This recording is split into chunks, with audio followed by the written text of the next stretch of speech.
장영희라고 여러분들 작가를 아십니까? 하필이면이라는 책을 쓴 저자인데요. 암으로 돌아가신 분이신데 이분이 항상 긍정적인 글을 많이 쓰시고요. 글을 써서 많은 사람들에게 감동을 주어서 한 해에 문장상까지 받았던 그런 명필가였습니다. 그분의 대표작이 이 금방 말씀드린 하필이면 하는 이 책입니다. 하필이면 왜 나에게 이런 나쁜 일이 생기나.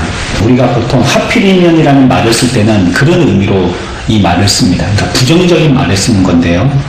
그런데 어느 날 장영희 작가가 조카에게 곰인형을 사줬다고 합니다. 선물을 받은 조카가 이렇게 물었어요. 근데 이모, 이걸 왜 하필이면 내게 주는데? 조카가 자기가 생각하기에는 다른 형제들이나 사촌들도 많은데 자기는 이 선물을 왜 받는지 모르겠는데 자기한테 그 선물을 주니까 너무 고맙기도 하고 해서 그래서 말을 한다는 게 하필이면 왜 내게 주냐고 이렇게 표현을 한 겁니다.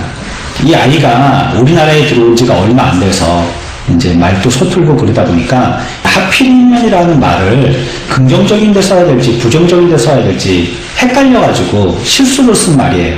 장영희 작가가 자기 조카의 얘기를 듣고 새롭게 깨달았다는 것입니다. 우리는 내게 좋은 일은 감사하지 않고 나쁜 일만 하필이면 하고 이렇게 불평을 한다는 자기 자신의 모습을 바라본 겁니다. 그런데 이제 자기 조카가 좋은 일에 하필이면이라고 이렇게 말을 쓰니까 그 말이 자기에게는 새로운 울림으로 들렸던 것입니다. 매일 많은 사람들이 사고를 당하는데 하필이면 왜 나는 사고를 당하는 것이지 않을까? 많은 사람들이 부모님이 다 돌아가시는데 하필이면 왜 나는 우리 부모님이 살아계신 것인가? 다른 사람들은 다 병원에 누워서 저렇게 고통을 호소하는데 하필 왜 내가 건강한 것일까? 다른 사람들은 학교도 못 다니고 일터에도 나가지 못하는데 하필이면 왜 내가 할 일이 있고 다닐 수 있는 학교가 있는 것인가? 세상에는 아직도 신앙 때문에 박해받는 사람들이 있고 구원받지 못한 사람들도 있는데 하필이면 주님은 왜 나를 구원해 주셨는가? 평소에 너무나도 당연하다고 하고 생각했던 이런 감사거리들이 하필이면이라는 말을 붙여보니까 세상스럽고 내가 받은 감사가 얼마나 큰 것인지 이 작가는 깨달았다라고 얘기하고 있습니다. 여러분들 삶에서도요, 한번 하필이면 하고 그 사건에다가 하필이면 이를 붙이지 마시고 뒤에 있는 나에다가 붙여보십시오. 왜 하필이면 내게 꼭 나는 이와 같이 좋은 일이 하나님께서 주시는 것인가? 안 좋은 일에서 나를 피하게 하시는 것인가? 우리의 삶 가운데 하필이면 하고 많은 감사거리를 찾을 수 있는 저와 여러분들의 삶이 되기를 축원합니다. 3장 16절 한번 보시죠. 17절부터는 노래도 부르고 많이 암송하고 있는 그런 구절인데요. 16절 한번 같이 읽어보겠습니다. 함께 했습니다. 내가 들었으므로 내 창자가 흔들렸고 그 목소리로 말미암아 내 입술이 떨렸도다. 무리가 우리를 치러 올라오는 환난 날을 내가 기다림으로 썩이는 것이 꽤 되었으며 내 몸은 내 처소에서 떨리는도다. 아멘. 하박국은 뭐라고 부르죠? 그 직분이 뭐예요? 하박국 선지자입니다. 하나님 앞에 말씀으로 이미 교훈 받은 사람이에요. 그래서 선지자들은 뚜렷이 알고 있는 사람이었어요. 우리가 선지자를 갖다가 무당처럼 생각해가지고 앞에 일들을 갖다가 다 점쳐주고 이렇게 생각을 하고 점쟁이 비슷하게 생각하시기도 하는 것 같은데 오늘날 목사들은 그렇지는 않습니다. 그 명령을 받아서 말씀을 대언해주는 입장이지 앞에 있을 일들을 갖다가 다 알고 그런 사람들이 아니에요. 물론 성경에서 우리들에게 열어주셨던 일들에 대해서 분명하고 확실하게 얘기할 수 있죠. 하지만 사사로운 여러 가지 일들을 우회전해야 되는지 좌회전해야 되는지 모든 일들에 대해서 그렇게 다 판가름 내줄 수 없어요. 그만큼 목회자들도 약한 사람들입니다. 구약시대 때 선지자들은 조금 달랐습니다. 바로 말씀해 주시기도 하시고요. 그때는 성경이 우리들에게 완전하게 주어져 있지 않은 때였으니까요. 하지만 그때는 그렇지 못했기 때문에 우리들에게 직접 말씀해 주셨는데 말씀을 선지자들로 통해서 해주셨던 겁니다. 선지자는 분명히 알고 있는 사람이었습니다. 앞에 있을 일들을 갖다가 여러분들이 미리 아신다고 생각해 보세요. 그러면 여러분들은 여러 가지 피할 방법들을 모색할 겁니다. 그렇죠? 그것이 내가 원치 아니하는 일이라 할 때. 혹시 내가 원하는 일이면 너무 좋겠죠. 이미 합격을 알고 있는 거예요. 하다못해 우리가 자동차 운전면허 시험장에 가고 그거 합격만 해도 얼마나 뛸 듯이 기쁩니까? 저도 한번 3번 떨어져 보니까요, 땅이 꺼질 것 같아요. 첫 번째 정도는 뭐 그럴 수도 있지, 뭐 내가 학원도 안 다니고 왔는데 뭐 첫술에 베푸는 게 욕심이지. 두 번째부터는 조금 기분이 나빠지더니요, 3번째 떨어지니까 시험이 들려고 하더라고요. 야, 이건 뭐 아줌마들도 다 이렇게 운전하고 다니시는 분이, 나는 뭐야, 뭐 젊은 사람이 20대 제가 땄는데 이 젊은 사람이 이것도 못하고 뭐 3번이나 떨어지고 이게 뭐야. 그런데 붙었을 때는요, 뭐 날아갈 것 같아요. 막 삐용삐용 막 파란불이 켜져 있을 때 기다리는 사람들이 뭐 박수로 환영을 해주는데 뭐 대통령이 된 것 같은 기분이더라고요. 이거를 미리 느낀다고 생각해보세요. 이런 기분을. 얼마나 좋겠습니까? 하지만 하박국 선지자는요, 자기 앞에 있을 모든 일들을 아는, 뚜렷하게 아는 사람이었지만 뭐라고 표현하고 있죠? 내가 들었으므로 내 창자가 어떻게 했다고요? 흔들렸고, 마지막 줄을 보세요. 내 몸은 내 초에서 어떻게 했다고요? 떨렸다라고 얘기하고 있어요. 떨고 있다는 말입니다. 지금 하박국 선지자가 떨고 있어요. 자기 앞에 있을 모든 일들을 알고 있음에도 불구하고 하박국 선지자는 떨고 있다는 거예요. 그래서 우리가 오늘 이 시간에 한번 밝혀봐야 될 것은 무엇이냐면, 오늘 하나님의 말씀을 우리들에게 이렇게 떨었던 하박국 선지자가 어떻게 평안을 찾을 수 있었냐. 우리가 16절 읽었잖아요. 17절 가면서 딱 반전됩니다. 17절 한번 읽어볼까요? 시작. 여호와가 나무와 무생하지 못하며 포도나무에 열매가 없으며 감람나무에 소출이 없으며 밭에 먹을 것이 없으며 우리의 양이 없으며 외양간에 소가 18절. 나는 여호와로 말미암아 즐거워하며 나의 구원의 하나님으로 말미암아 기뻐하리로다. 아멘. 보세요. 16절 끝에는 뭐라고 그랬다고요? 네, 16절 끝에는 뭐라고 했다고요? 떨었다 했는데 18절 끝에는 뭐 했다고요? 기뻐했다고 했죠. 완전히 바뀌잖아요. 이 행간 사이에 무슨 일이 벌어졌는지 그게 우리가 궁금한 거예요, 지금. 과연 어떤 일이 벌어졌길래 한 줄 차이에, 한 절 전에는 그렇게 두려워서 떨던 사람이 한 절 딱 지나가니까 기뻐하고, 또 18절 저 중반절에는 즐거워하며 라고 얘기하고 있지 않습니까? 완전히 반전이 되지 않습니까? 먼저 우리가 기억해야 할 한 가지는요, 선지자들도 우리와 같은 사람이고 우리와 같은 연약함을 지니고 있는 거예요. 아유, 선지자가 떨어? 선지자가 떤단 말이에요. 그 약한 모습을 그렇게 보이고 말이에요. 뭐 선지자가 그래. 하지만 선지자가 떨고 있다라고 얘기하고 있어요. 선지자들의 통찰력은 우리와 다르기 때문에 그의 인생 모두도 우리와 다르다라고 우리가 생각하기 쉽습니다. 하지만 그렇지 않은 것이 사실이에요. 선지자도 떨었다라고 얘기하고 있잖아요. 여러분, 목사가요, 마징가 제트가 아닙니다. 여러분들 앞에 있는 목사도 사람입니다.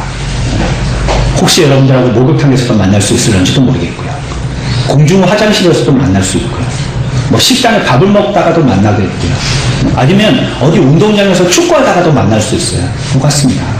우리 동네 사시는 집사님 몇 분이 계신데 혹시 뭐 마트 가다가 만나기도 하고요. 골목에 마실 나와서 만나기도 하고요. 그렇죠? 그분도 뭐 아이 가지러 왔다가 만나기도 하고, 뭐 여러 군데에서 만나는 겁니다. 목사도 여러분들과 같이 웃고요, 즐거워하고요, 또 피곤하고요, 어떨 때는 슬프고요, 어떨 때는 마음을 아파하기도 합니다. 나는 약한 신자라서 그럴 수 있다 치지만, 목사는 약하면 안 된다는 생각 자체가요, 바라보는, 우리가 그렇게 바라봤을 때 내가 은혜가 안 됩니다. 아, 나와 똑같구나 라고 생각을 해야 돼요. 그도 인간이구나 라고 생각을 해야 돼요. 하박국 선지자는요, 선지자였지만요, 자기의 역함을 갖다가 드러냈어요. 떨리다고 고백을 하고 있어요. 어디까지 떨리냐면 창자까지 떨린다는 거예요. 얼마나 떨리든지 뭐 바들바들 떨려가지고 겉만 이렇게 닭살 돋는 정도가 아니고 속에 있는 막 창자가 떨릴 정도라고 얘기하고 있습니다. 자기의 연약함을 폭로하고 있어요. 하나님의 말씀을 듣고서는 얼마나 떨렸는지 모른다고 솔직하게 말하고 있어요. 마태복음 26장 41절에 마음에는 원이로되 육신이 약하도다 라고 주님은 또 말씀하세요. 여러분들 기억하실 거는요, 육신의 연약함과 믿음은 별개입니다. 몸이 약하다고 믿음도 약한 건 아니에요. 훌륭한 믿음을 가진 사람들 중에서도 종종 그들이 맞서야 할 장래이기 때문에 꿈치러들었던 모습들을 많이 발견하게 됩니다. 진리를 깨닫고 말씀을 바르게 이해하는 것도 중요하지만요. 그래도 육신적으로는 여전히 떨고 있습니다.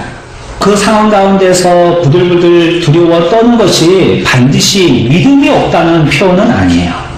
근데 사탄은 어떻게 하느냐? 우리들을 그렇게 매도합니다. 욕한다 이 말입니다. 아이고 떠는 거 보니까 이거 믿음도 없네. 아이고 겁을 내는 거 보니까 믿음도 없네. 무서워가지고 뒤에 숨는 거 보니까 믿음도 없네. 그렇게 막이는 우리들은 놀려요. 하나님은요 우리의 체질을 아신다고 말씀하시고요. 우리가 단지 먼지뿐이미로다 라고 우리들에게 고백시키세요. 우리의 연약함을 알게 하시는 겁니다. 오히려 우리의 강함은 언제 드러나느냐? 우리가 약하다라고 고백할 때입니다. 자기가 강한 척하는 사람은요 강해질 수 없어요. 자기가 약하다라고 고백하는 사람이 강해질 수 있습니다. 신앙의 세계는 더더욱 그렇죠. 하나님께서 우리의 연약함을 아시고요 우리를 위해서 놀라운 일들을 예배해 놓으셨기 때문에 그렇습니다. 하나님은요 하나님의 종들조차도요 하나님의 말씀을 믿으면서 육신의 두려움을 가지고 있었다는 것을 우리에게 얘기하고 있습니다. 믿음의 사람 아브라함도 때로는 육신의 연약함을 경험하였고요. 다윗도 그랬고요. 예레미야는요. 그가 전해야 할 메시지 때문에 너무 괴로웠기 때문에 마음으로 그것을 전할 준비가 되었다 할지라도 육신적으로는 망설이고 있다라고 고통을 호소하기도 했습니다. 세례 요한도 감옥에서요. 영혼은 여전히 믿음 안에 있었지만요. 그의 육신은 점점 약해지고 지치고 고통스러웠습니다. 바울도 물론이고요. 고린도서 7장 5절 보면 사방으로 환난을 당하여 밖으로는 다투며 안으로는 두려움이었노라 라고 얘기하고 있습니다. 그렇게 믿음 저한 바울도요 마음은 두려웠다는 것입니다. 고린도 교회에서 처음 말씀을 전할 때도 고린도전서 2장 3절에 내가 너희 가운데 거할 때에 약하고 두려워하고 심히 떨었노라 라고 얘기하고 있습니다. 여러분들 내가 강해야지만 믿음 좋은 사람이라는 표현은 아닙니다. 내가 강자가 되어야지만 강한 일을 할 수 있는 건 아닙니다. 하나님은 그래서 여러분들을 철저하게 약하게 만드실 거예요. 여러분들의 약함을 자꾸 확인하게 하실 겁니다. 발견하게 하실 거고 드러나게 하실 겁니다. 그래야지 그 사람이 정말로 강한 사람이 될 수 있기 때문이기도 해요. 여러분들의 육신의 약함을 믿음 없다라고 오해하지 마시기 바랍니다. 그렇다면 하박국 선지자가 이렇게 자기가 자기 입으로 고백할 정도로 자기는 떨리는 약한 사람이라고 솔직하게 고백했다면 과연 그 연약함을 가지고 하나님께 무슨 일을 할 수 있냐는 하나님이 하박국 선지자를 그렇게 약하다라고 고백하게 해서 무슨 이득이 있으시냐는 거예요. 아예 그냥 하나님의 쓰실 일꾼들은 로버트 태권브이 같은 사람들을 만들어서 강하게 쓰시면 좋을 텐데 굳이 그렇게 약하다고 고백하면서 쓰실 이유가 뭐가 있냔 말이죠. 갈대아 사람들이 도착해서요 도시를 파괴하기 시작했어요. 그때 하박국은요 마음의 평안을 유지합니다. 완전하게 모든 것을 잃었을 때도요 하나님의 백성 중에요 남아있는 신실한 사람들을 지탱에게 해준 것이 있다는 것이에요.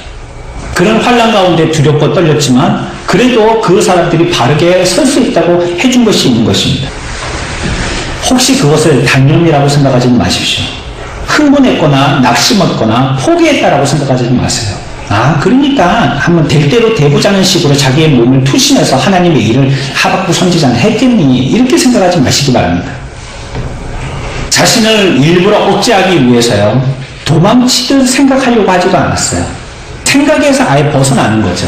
아유 내가 그 생각에서 뭐 하겠노 그 자꾸 생각하면 마음만 힘들고 어렵지 나 그런 생각 안 할래 이렇게 하고 생각에서 잊어버리는 건 아니라는 거예요.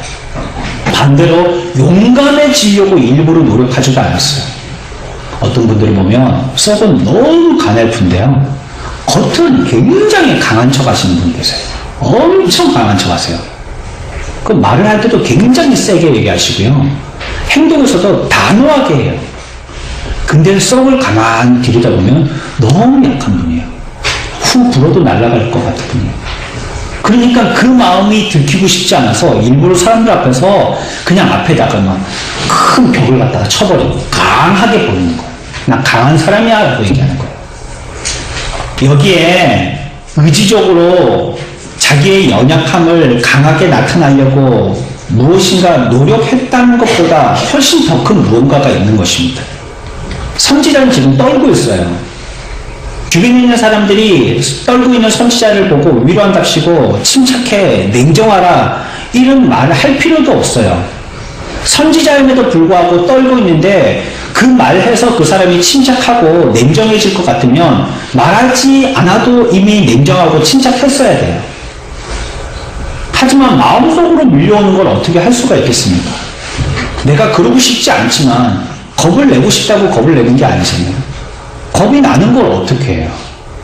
제가 한 번씩 극장에 가서 영화를 보다가 좀 영화를 안 보는 장르가 있는데 호러 영화 이런 건 잘 안 봅니다. 왜 안 보느냐? 제가 겁이 나서 안 보는 게 아니고요. 옆에서 자꾸 소리를 지른단 말이에요. 거기에 제가 놀라는 거예요. 그 장면에 놀라는 게 아니고 그 소리 지르는 게 내가 놀라요. 제발 좀 소리 좀 지르지 마라. 내가 놀란다. 뭐 저절로 그렇게 되는 걸 어떻게 해요? 저 하지 마라 해도 뭐 무서운 장면에 소리가 으악 하고 나오는 걸 갖다가 어떻게 해요? 성경은요 오늘 우리에게 단념하게 하거나요 용기를 북돋으려고 하지 않고요 그들 상황 속에서 어떠했다고 하고 이렇게 얘기하고 있어요. 어떻게 해야 된다, 어떤 의지를 가져라든지, 그러니까 힘을 내 이런 말씀이 아니고요 괴로운 상황 속에서 무엇을 했다 이렇게 얘기하고 있는 거예요. 잘 보십시오. 그게 17절과 18절에 있는 말씀입니다. 비록 무화과 나무가 무성하지 못하며 포도나무에 열매가 없으며 감람나무에 소질이 없으며 밭에 먹을 것이 없으며 우리의 양이 없으며 외양간에 소가 없을지라도 나는 여호와로 말미암아 즐거워하며 나의 구원의 하나님으로 말미암아 기뻐하리로다 라고 얘기하고 있습니다. 그리스도인들은요 육신적으로는 불안해하고 위험 속에서 용기를 얻고요 기쁨을 누릴 수가 있다라고 얘기하고 있는 것이에요. 로마서 5장에서도 뭐라고 얘기하냐면 다만 이뿐 아니라 우리가 환난 중에도 즐거워하나니라고 얘기하고 있습니다. 이거는 그리스도인들만이 가질 수 있는 거예요. 16절에서 17절 오면서 뭐 다른 얘기가 없어요. 이랬다라고 금방 얘기를 해버리시는 거예요. 그러면서 그냥 그리스도인들은 위험 가운데서도 용기를 얻을 수 있고 기뻐할 수도 있고 육신은 불안해할지라도 그 가운데서 새 힘을 얻을 수 있다 이렇게 얘기해버리는 거예요. 그냥 얘기하고 설명이 없어요. 끝이에요. 그냥 어쩜 우리는요 이런 면에서 세상과 달라야 합니다. 우리가 보기에는 지옥과 같은 환경이 펼쳐지고요 가장 나쁘다고 생각되어지는 그런 환경이 있다 할지라도요 더 나빠질 수 없는 그런 극한 환경이 있다 할지라도요 그저 그 가운데서 침착하고 견디는 것 이상으로 대처해야 될 우리들에게는 무엇인가가 나타내 보여져야 돼요. 거룩한 기쁨이 무엇인지 깨닫고요 그 기뻐하는 마음을 분명히 보여줘야 되는 거예요. 나타내줘야 되는 거예요. 예수 믿는 사람으로서 그 자리 가운데서 그 밀려오는 두려움과 공포가 있다 할지라도 그것을 극복할 수 있는 무엇인가가 우리들에게 나타내 보여줘야 된다는 거죠. 그래서 우리들이 강한 의지만 가져서 되는 것은 아닙니다. 우리들이 강철이 되자는 말이 아니에요. 넉넉히 이기는 자들이 되어야 된다는 것입니다. 주님 안에서 즐거워하고요 구원의 하나님으로 인해서 기뻐해야 하는 것입니다. 우리들에게 주시는 고난의 시간은요 자신이 자기의 믿음과 고백을 시험해 볼 수 있는 좋은 기회입니다. 우리가 만약에 그 고난의 때를 슬기롭게 넉넉히 이기지 못하면요 그리스도인으로서 어쩌면 실패하는 것입니다. 나무가요 살면 나이테가 생깁니다. 근데 죽으면 말라버리면 끝입니다. 겨울을 잘 넘겨야 되는 겁니다. 지금 보통 우리 지금 예배당 또 6층의 교육관에 있는 이 나무들이 거의 추위에 약한 나무들이에요. 잎이 크고요, 잎이 무성하고요, 넓고 이런 잎들의 식물들이 거의 좀 따뜻한 데 사는 식물들이에요. 그러니까 얘들은 겨울을 잘 가야 돼요. 조금만 추워도요, 금방 잎이 그냥 갈색으로 변해버리고 그 줄기가 말라버리고 죽어버려요. 얘네들은 겨울을 잘 넘겨야 됩니다. 그래서 추위에 동해를 입지 않도록 잘 살펴줘야 되죠. 따뜻한 데 있고 바람을 쐬주더라도 잠시 쐬주고 또 창문을 닫고 신경을 겨울에는 많이 써줘야 돼요. 해를 넘겨서 봄이 되면요 막 움츠러있던 몸이 기지개를 펴는 것처럼 새잎을 내지 못했던 그 가지에서 새순이 엄청나게 나옵니다. 때는 이때다 해가지고 막 새순이 나옵니다. 그리고 나무의 가운데에는 나이테가 한 개 더 생기는 거예요. 근데 그 겨울을 나지 못하면 잎이 한 개, 두 개 떨어지더니 뾰족뾰족 말라버리더니 봄 돼가지고 그냥 새순을 내보지도 못하고 그냥 말라 죽어버리는 겁니다. 그거 어떻게 해요? 그냥 꺾어갖고 그냥 버리는 수밖에 없죠. 우리들 그리스도인들에게 고난이라는 게 그런 것입니다. 그 사람이 이 고난을 어떻게 극복하느냐, 그것이 그 사람을 승리하게 하느냐 실패하게 하느냐 결정하는 것입니다. 고난을 잘 극복한 사람은 슬기롭게 잘 극복하고 오히려 그것을 자기의 자양으로 삼는 사람들은 그 사람은 그것이 자기에게 훌륭한 경험이 되어서요 더 튼튼하게 자라게 되어지는 것입니다. 그러면 무엇이 이걸 가능하게 하느냐 말이죠. 어떻게 해서 이게 가능하냐는 것입니다. 갑자기 한 절 사이에 행간이 확 지나오면서 16절에서 17절로 떨겠다는 사람이 기뻐하고 즐거워하겠다는 사람으로 변하게 되어지는 것이 그리스도인이라면, 이것이 그리스도인의 모습이라면 어떻게 그것이 가능하냐는 말이에요. 하박국 선지자가 보았던 건요, 우리는 17절, 18절, 19절만을 갖다가 감사절에 많이 암송하고 또 노래하지만요, 사실 여기에 17절, 18절, 19절의 고백이 나올 수 있기 위해서는요 3절부터 읽어야 했기 때문에 오늘 길었지만 이 말씀을 다 읽은 겁니다. 16절, 17절, 18절 안 보고도 거의 다 외우지 않고 여기서 신났으면요 큰 거 여러분들이 놓치는 수가 있어요. 앞에 왜 신났는지를 알아야 될 거 아니에요. 여러분들 기억하십시오. 하박국 선지자는요 자기의 신앙의 역사를 보았습니다. 하나님이 이루시는 하나님의 사건들을 봤다는 겁니다. 그래서 17, 18, 19절의 고백이 나올 수 있었던 거예요. 결과만을 보면 안 되고요. 과정이 어떤지를 봐야죠. 가게 가서 진열해놓은 상품들은, 이런 뭐 과일들은요, 그게 그처럼 보이잖아요. 한데, 어느 큰 대형마트에 가면 따로 이렇게 빼갖고 파는 데가 있단 말이에요. 똑같이 생겼는데 말이에요. 그러면서 그 장식장 위에다가는 유기농 이렇게 써있단 말이에요. 결과는 비슷해, 눈에 보기에는. 거의 똑같아 보이잖아요. 계란이니 뭐 이런 뭐 농산물이든지 다 비슷해 보이잖아요. 근데 유기농 하면 과정이 다르다는 겁니다. 키우는 과정 자체가 다르다는 거예요. 돼지고기도 방목해서 키우는, 이런 돼지고기 스트레스 안 받고 맛있다고. 그런 고기도 따로 이렇게 진열해서 팔고 그렇지 않습니까? 하나님의 주시는 모든 일들을 역사적으로 해석하려고 했어요. 두려워하는 상황에 부딪힐 때마다 하나님께서 그 하나님의 백성들을 다루어 오신 그 역사들을 되돌아보아서요 그런 말미암아 기뻐하고 찬양하고 즐거워했다는 것이에요. 하박국 선지자도요 이스라엘 자녀들의 이야기 속에 있는 위대한 사실들을 기억하고 있습니다. 특히 애굽에서 종살이 할 때의 그 모습을 잘 기억하고 있습니다. 홍해를 건너게 하신 하나님의 역사, 광야에서 그 여정과 마침내 적을 물리치시고 가나안 땅을 차지하게 하신 그 역사, 이런 것들을 이미 하박국 선지자는 기억하고 있는 것입니다.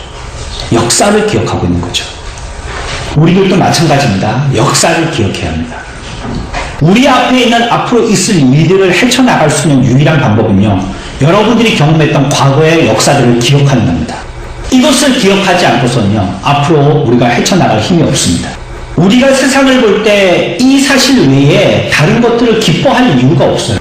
우리가 앞으로 어떤 일들을 당한다 할지라도 그 두려운 상황이 닥칠 때 우리가 바라봐야 할 거는요 자꾸 두려운 그 존재 자체에 앞으로 있을 그 무서운 일들을 볼 게 아니라요 우리가 지금 경험했던, 지금까지 하나님께서 내 삶 가운데서 어떻게 역사하셨는지 내 역사를 바라봐야 하는 거예요.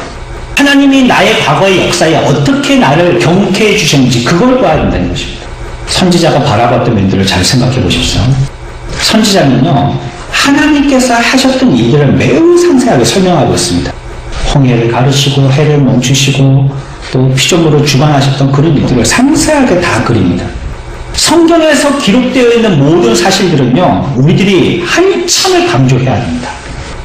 우리가 전도할 때 있잖아요, 사람들에게 이런 얘기를 쏙 빼놓고 하는 수가 있어요. 예수님이, 그리고 뭐 엘리야가, 그 다음에 뭐 뉴턴 사람이 기적을 일으키고 행하셨던 이런 일들을 쏙 빼는 거예요. 사람들이 믿지 않을까. 그게 사실임에도 불구하고 사실을 사실로 얘기하지 않는 거예요. 그 예수님 그냥 좋은 사람이라고.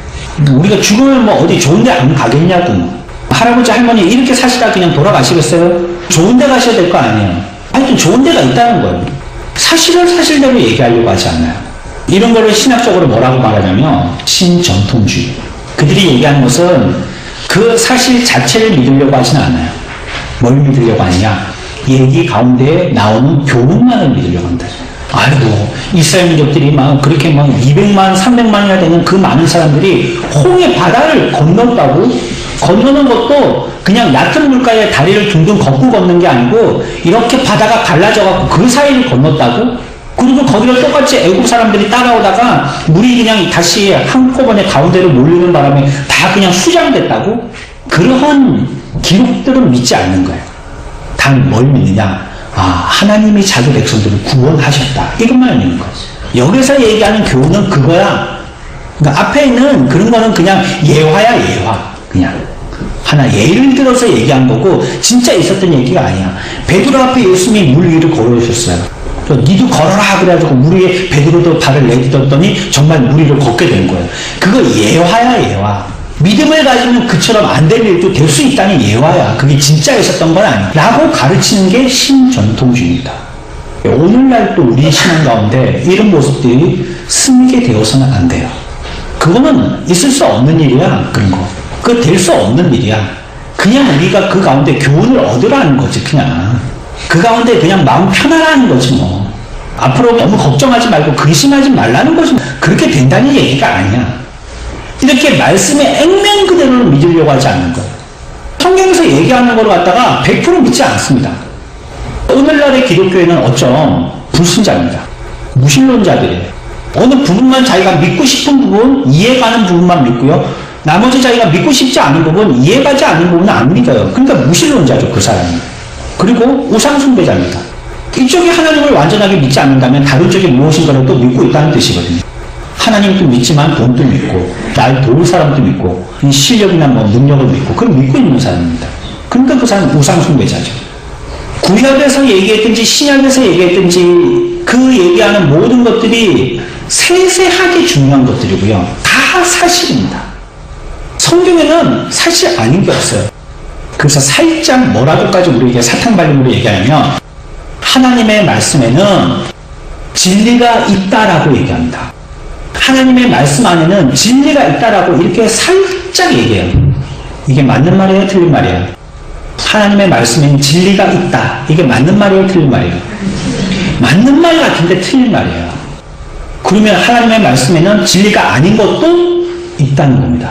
하나님의 말씀은 100% 진리입니다. 이 말씀에 어떤 것도 진리 아닌 게 없어요. 근데 살짝 그렇게 막으로 말하는 거. 성경 말씀에 진리도 있어. 근데 아닌 것도 있다고. 아닌 것도 있다고 이렇게 말은 안 하죠. 진리도 있어. 이러고 뭐 점점점 하고 마는 겁니다. 우리한테 어떻게 도전되어오죠? 하나님의 말씀 가운데는 네가 믿어야 할 부분도 있어. 이렇게 얘기하는 거예요. 때에 따라서는 믿지 않아도 될 부분도 있어. 라고 얘기하는 겁니다. 그럼 네 상황 따라 하라고 그냥. 네 현실 따라 하라고. 우리 형편 따라 하자고 그냥. 그럴 때는 믿고 아닐 때는 안 믿고. 그럴 수 있는 거야. 왜? 성경에 사실인 것도 있고 사실 아닌 것도 있으니까 우리가 믿음을 발휘해서 행사할 때도 있고 행사하지 못할 때도 있는 거야. 마귀는 우리를 그렇게 속이는 거야. 기독교의 신앙은요, 관념이 아닙니다. 어떤 생각이 아니란 말이에요. 어떻게 생각합시다. 이게 신앙이 아니라는 거예요. 어떤 이방 종교는요, 계속 마음에 주목하게 합니다. 모든 세상의 만사가 우리의 마음에 있다는 거예요. 그 마음에 주목하게 해요. 그래서 뭐든지 마음을 다스리기 위해서는 어떻게 하고, 그러기 위해서는 또 뭘 해야 되고, 이걸 자꾸 얘기해 줍니다. 그리고 천국이 있느냐, 지옥이 있느냐, 그 질문에 대해서 그 종교의, 이방 종교의 지도자가 뭐라고 얘기하냐면, 그거 당신 마음에 있다라고 대답해 줍니다. 그렇게 생각하고 싶으면 그렇게 생각하라는 거예요. 그게 마음 편하면. 왜 굳이 그런 게 없다라고 지금 생각해서 마음을 불편하게 하겠냐는 거예요. 자기는 모르겠다는 말이죠. 죽어봐야 하는데 왜 굳이 천국 아닌 데로 또 있다라고 생각해서 혹시 가면 그런 데 가면 어떻게 하냐, 마음 불편할 필요가 있겠냐는 거예요. 그냥 마음 편하게 그러면 천국만 간다라고 생각하라는 거예요. 그냥. 생각의 종교가 아니에요. 기독교는. 그렇게 내 생각에 잠겨 있어서 내 생각에 의해서 풀어나가는 종교가 아니에요. 기독교는 어디에 근거하느냐? 철저하게 진리에 근거하는 겁니다. 여기서 말씀하지 않는 건 진리가 아니에요. 그래서 칼빈과 루터에 조금 차이가 있어요. 성경이 말하는 것이 진리다라고 얘기하는 사람이 있고, 진리로 말씀하지 않은 것도 어떤 부분에서는 진리와 가까운 것이 있다라고 얘기하는 사람도 있어요. 말한 것만 진리라고 얘기하는 사람이 있고요. 지금 조금 차이지만 큰 차이죠, 그게. 우리는 어디에다가 근거를 둬야 되냐면 이 말씀에 근거를 둬야 되는 겁니다. 그럼 내가 어떻게 사느냐? 이 말씀에 근거를 두는 겁니다. 뭐 상황 형편이 아니에요. 이 사실에 근거를 두는 겁니다. 왜 하박국 선지자가 그와 같이 극악한 상황 가운데 있어서 창자가 떨릴 정도였지만 다시 마음의 기쁨과 즐거움을 회복했느냐? 이전에 하나님께서 그렇게 행하셨던 그 진리의 말씀에 마음을 뒀기 때문에 그것을 생각하니까 한 번에 벽을 수 있었던 거예요. 사실로 사실을 믿을 때에 그 마음에 큰 힘을 얻게 되었고 평안을 얻게 된 것입니다. 여러분들 기억하십시오. 우리의 삶 가운데에 내가 과거에 행했던 우리의 삶 가운데 간섭하셨던 하나님의 어떠한 사실들을 반드시 기억하십시오. 그거를 고백해놨고 앞으로 행할 때는 또 주저하고 또 떨고 또 방황하고 또 죄짓고, 그러면 그 사람은 늘 떨릴 수밖에 없어요. 늘 두려워할 수밖에 없어요. 평안이 없어요. 아니 과거에 분명하게 보여줬는데 말이죠. 어떤 학교에서는 딸들에게 답지를 다 가르쳐줘갖고 시험을 치게 한다는데, 뭐 답을 알고 시험장에 들어가는데 떨 게 있겠어요? 우리가 이게 답지 아닙니까? 이게 상황이 시험장이에요. 그리고 우리 현실 가운데 적용까지 해주셨어요. 우리의 과거의 역사를 통해서. 시험장에 가서 떨 일이 없다는 겁니다. 하박국 선지자가 떨린 가운데 마음의 평온을 찾을 수 있었던 이유입니다. 사실에 근거된 역사를 보았을 때요, 하나님께서 그의 삶 가운데서 역사의 분명한 사실 가운데 마음을 근거했다는 겁니다.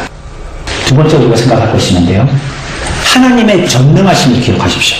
3장 4절과 5절 같이 읽습니다. 시작. 그의 병이 흑박도 반석이 그의 손에서 나오니 그의 병등이 그 속에 감춰졌도다. 병이 그 앞에서 행하며 그 병이가 그의 발밑에서 나오는도다. 아멘.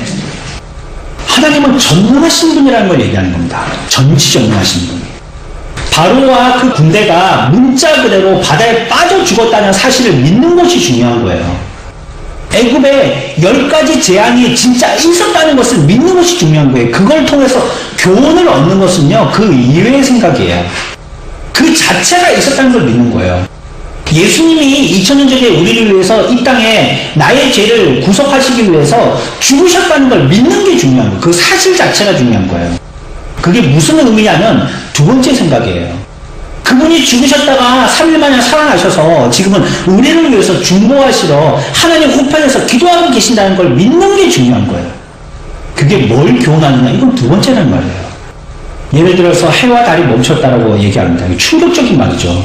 어떻게 해와 달이 멈추겠어요? 시간이 가다가 멈췄다는 건데, 기계적인 시계는 멈출 수 있지만 어떻게 시간이 멈춰요? 근데 성경은 그렇게 얘기하거든요. 어떤 때는 성경에 보니까 해가 뒤로 갔다라고 얘기하거든요. 이게 어떻게 되냐면 그 사실을 믿는 게 중요하단 말이에요. 그걸. 하나님은요, 하나님의 기뻐하시는 뜻과 방법에 따라서요, 얼마든지 일하실 수 있습니다.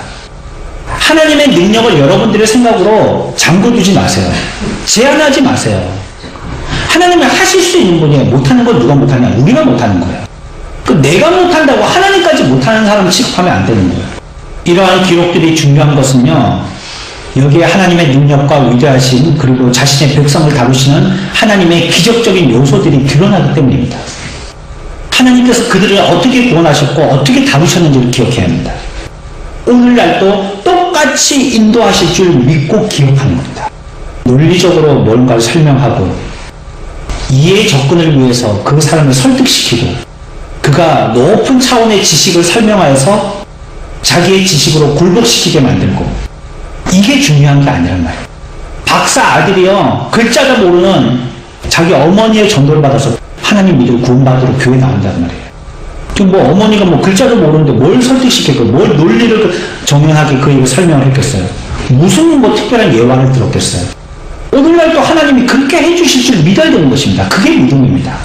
우리가 믿음이라고 생각하니까 뭐 저기 하늘 뭐 구름 잡는 소리 하는 거, 그걸 믿음이라고 생각하지만 성경에 있는 사실을 사실 자체로 믿고 그걸 갖다가 그렇게 전지하신 하나님, 전능하신 하나님이라고 기억하는 겁니다.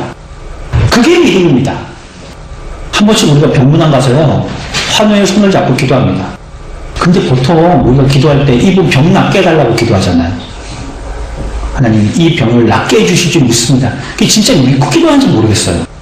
아니, 그러면 그때 아멘 하지 말아야죠. 믿음이 없으면. 그거 그냥 듣기 좋으라고 하는 소린가. 우리는 사실 자체를 믿고 그렇게 기도하는 겁니다. 하나님 앞에. 그런 역사를 일으켜 주실 줄 믿고 기도하는 것입니다. 그 전능하신 전지하신 하나님을 의지하고 믿는 것입니다. 어쩜 그래서 예수 믿는 거는요, 단순해야 잘 믿습니다. 자꾸 머리로 생각하면요, 이게 자기의 공허한 생각 속에 늪처럼 빠져들어갑니다.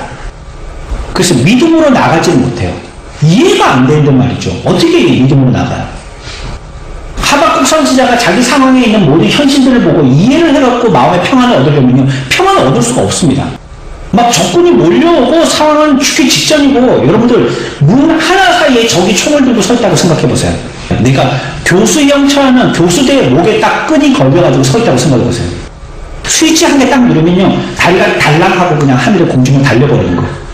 그러니까 언제 이 사람이 옆에 있는 사람이 이 단추를 누를지 몰라요. 내가 그 상황에 있다고 생각해보세요.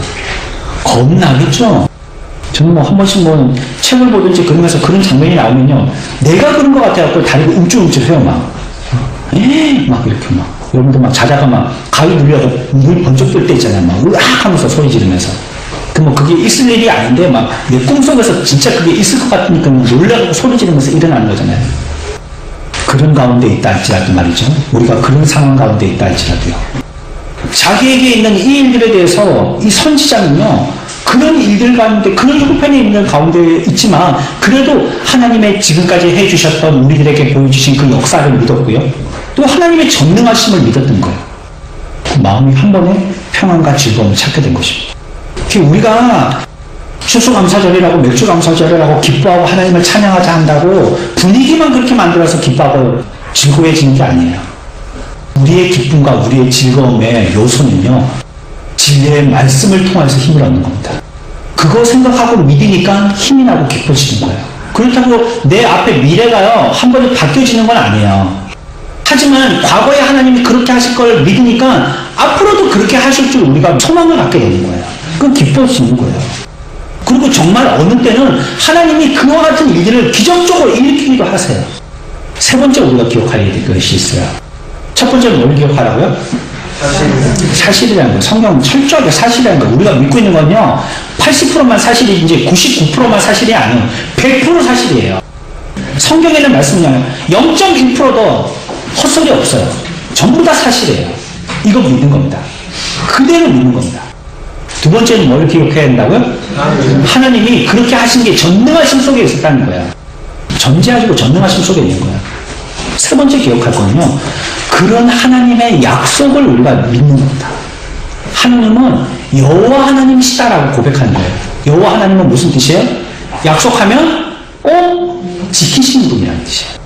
부도수표 아니시라는 거예요. 하나님은 반드시 약속하면 꼭꼭 지키시는 분이라는 거예요. 9절 보십시오. 같이 읽습니다. 시작. 주께서 하늘을 버리시고 화살을 가보셨나이다. 그러나 주께서 강기로 마음을 좁으셨나이다. 아멘. 실제로 하나님이요, 아브라함과 이삭과 야곱에게 주신 약속을 이루시고요, 하신 말씀을 지키신다는 사실을 확신하고 있는 겁니다. 하나님이 그렇게 약속에 신실한 분이라는 걸 우리는 믿는 겁니다. 선지자는요, 기적적으로 일하시는 하나님을 생각했고요, 그 전능하심을 묵상할 때요, 자기 속에 있는 이런 어떤 놀라움이라든지 두려움을 잊고 그제서 이제 기뻐하기 시작한 것입니다. 어떤 일을 닥친다 할지라도 맞설 수 있는 사람으로 깨닫기 시작하게 되는 것입니다. 하나님은 반드시 약속하셨다면 그 약속을 꼭 이루시는 분이라는 거예요. 그거 생각하니까 내가 낙심했다가도 금방 반전되는 겁니다. 아, 나에게 그런 약속을 하셨지. 나에게 그와 같이 약속하셨다고 믿게 되는 것입니다. 오늘날 우리의 상황은요, 하박국 선지자가 처했던 상황보다 훨씬 낫습니다. 그때보다 훨씬 많은 역사의 사실들을 우리들은 기억하고 있고요, 하나님께서 행하셨던 더 많은 사건들을 우리들은 바라보았습니다. 약속을 꼭 지키셨어요. 유대인들은 하나님의 백성을 박해했고요, 오히려 계속 그렇게 할 때는 망하리라는 경고를 받게 됩니다. 그리고 결국 하나님의 약속대로 그들은 주 70년에 그들의 도시는 회파되고 말았어요. 기독교를 핍박했던 로마요 요한계시록에서 망하게 될 거라고 예언하고 있습니다. 그리고 말씀은 이루어져서요 사실 로마 제국은 이 세상에서 사라지고 말았습니다. 하나님이 말씀하신 것 그대로 지켜나가신다는 것입니다. 우리에게 무엇보다도 가장 놀라운 사실은 무엇이냐면 예수 그리스도세요. 그 복음으로 어떻게 믿음으로 사셨는지, 그분은 하나님의 아들이셨지만 육신의 연약함과 고통이 무엇인지 다 경험을 하셨고요. 성육신을 우리에게 약속하여 주시는 것뿐만 아니라 그것을 사실적으로 우리에게 그대로 드러내 주셨습니다. 그리고 성육신 되셨어요. 그 고통과 연약함을 이해할 뿐만 아니라 우리를 도우실 수 있다는 것을 확신하고 그분을 바라볼 수 있게 된 것입니다. 이거보다 더 확실하고 분명한 사실은 없죠. 이 시대를 살고 있는 우리들이 그런 것입니다. 무엇을 가지고 우리들이 기쁨을 삼고 무엇을 가지고 우리를 즐거움을 삼는 거예요.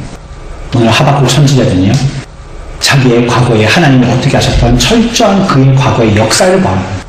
여러분들에게 믿음의 기쁨이 떨어지고 즐거움이 사라지려고 할 때 여러분들 과거에 하나님이 여러분들을 어떻게 다루셨는지 과거를 회상해 보십시오. 기억해 보십시오. 우리들에게 분명한 사실만을 얘기하시고요. 우리에게 전파하신 모든 복음은 다 사실이고요. 이 말씀들은요 하나님의 전능하신 가운데 있고요.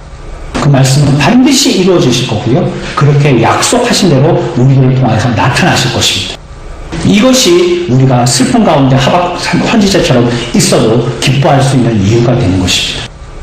저 여러분들 자신 보지 말고요. 하나님 보십시오.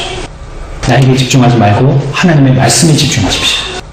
내 상황으로 실망하지 마시고 그가 이전에 우리들에게 약속하셨던 그 말씀 붙들고 새 힘을 얻으십시오. 저와 여러분들에게 기쁨과 즐거움이 충만하기를 축원합니다.